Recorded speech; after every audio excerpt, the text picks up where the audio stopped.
Perbandingan dengan negara-negara maju mengungkapkan bahwa mereka memiliki tingkat kemiskinan yang sangat rendah. Hal ini mendorong kita untuk memahami lebih dalam faktor-faktor yang menghambat pengurangan kemiskinan di Indonesia. Untuk mencapai keberhasilan yang lebih, perlu ada analisis menyeluruh mengenai situasi ekonomi kita. Data resmi menunjukkan adanya penurunan persentase penduduk miskin di Indonesia sejak era reformasi mencapai angka 1 digit pada tahun 2018. Ini tentu merupakan pencapaian yang signifikan, namun pertanyaannya adalah, apakah pencapaian ini berkelanjutan dan bagaimana kita bisa terus memperbaikinya? Definisi kemiskinan menurut BPS menjelaskan bahwa seseorang dianggap miskin jika pengeluarannya sangat rendah, hanya sekitar Rp15.750 per hari. Dengan batasan ini, kita dihadapkan pada pertanyaan mendasar tentang apa yang sebenarnya dimaksud dengan standar kemiskinan dan bagaimana hal ini menggambarkan realitas kehidupan masyarakat. Namun, definisi kemiskinan yang digunakan oleh BPS tidak selalu mencakup semua aspek kehidupan masyarakat. Ketidaklengkapan ini dapat menyebabkan ketidakakuratan dalam pengukuran kemiskinan, yang pada gilirannya mempengaruhi kebijakan yang ditetapkan untuk mengatasinya. Tingkat penurunan kemiskinan yang melambat dari tahun ke tahun mengindikasikan adanya hambatan serius dalam program pengentasan kemiskinan yang telah diterapkan. Ini menuntut perhatian lebih dari pemerintah dan seluruh elemen masyarakat untuk mencari solusi yang lebih efektif dan inklusif. Selain itu, penelitian dari Semeru Institute mencatat bahwa 40% anak yang lahir dari keluarga miskin berpotensi tetap miskin saat dewasa. Ini memperlihatkan tantangan intergenerasional yang signifikan dalam upaya pengentasan kemiskinan dan menyoroti perlunya intervensi yang lebih baik sejak dini. Salah satu bentuk mindset yang umum ditemukan adalah sikap menerima nasib, di mana banyak orang miskin merasa bahwa kemiskinan adalah takdir yang tidak dapat diubah. Sikap ini jelas menghambat upaya mereka untuk memperbaiki kehidupan, dan penting untuk memikirkan bagaimana kita bisa mengubah cara pandang ini. Penelitian dari LIPI menunjukkan bahwa di daerah dengan persepsi kemiskinan sebagai takdir, terdapat persentase kemiskinan yang lebih tinggi. Hal ini menekankan pentingnya perubahan pola pikir dalam usaha memerangi kemiskinan dan bagaimana pendidikan serta informasi dapat berperan kunci dalam proses ini.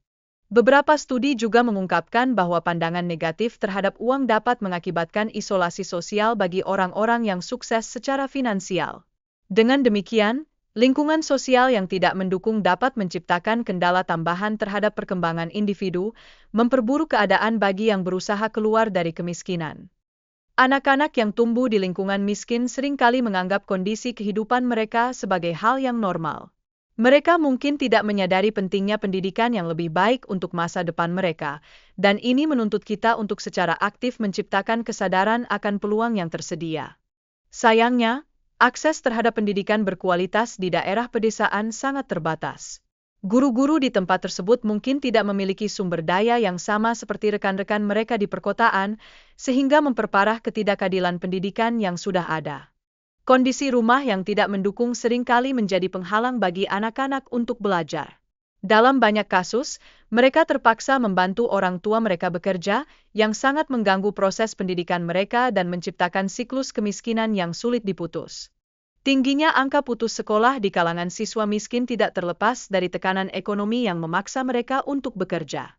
Ini jelas memperparah situasi keluarga yang sudah sulit, menciptakan tantangan yang lebih besar untuk generasi selanjutnya. Lebih lanjut, akses terbatas ke sumber daya keuangan membuat orang miskin terjebak dalam siklus utang yang berbahaya.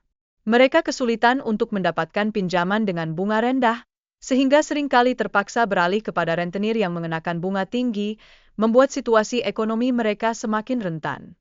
Ketidaksetaraan dalam akses terhadap fasilitas publik juga memperburuk kondisi hidup masyarakat miskin. Hanya sebagian kecil dari mereka yang dapat menikmati layanan dasar dengan baik, yang memperdalam kesenjangan sosial dan ekonomi. Indikator ketidaksetaraan ekonomi, seperti rasio Gini, menunjukkan bahwa Indonesia memiliki ketidaksetaraan sosial tertinggi keempat di dunia, mencerminkan kesenjangan yang semakin lebar. Ini menuntut tindakan tegas untuk menyeimbangkan keadaan sosial yang tidak adil ini. Namun, ada negara-negara yang berhasil memutus rantai kemiskinan dan berkembang menjadi negara maju, seperti Cina dan Korea Selatan, meski mereka dulunya tergolong miskin. Pengalaman mereka bisa menjadi pelajaran penting bagi kita dalam menciptakan strategi yang lebih efektif. Terakhir, peran pemerintah yang bersih serta perencanaan yang terstruktur dan bertahap sangat diperlukan untuk meningkatkan akses pendidikan berkualitas dan memberdayakan masyarakat lokal. Dengan langkah-langkah yang tepat, kita memiliki potensi besar untuk mengatasi tantangan kemiskinan ini dan menciptakan masa depan yang lebih cerah.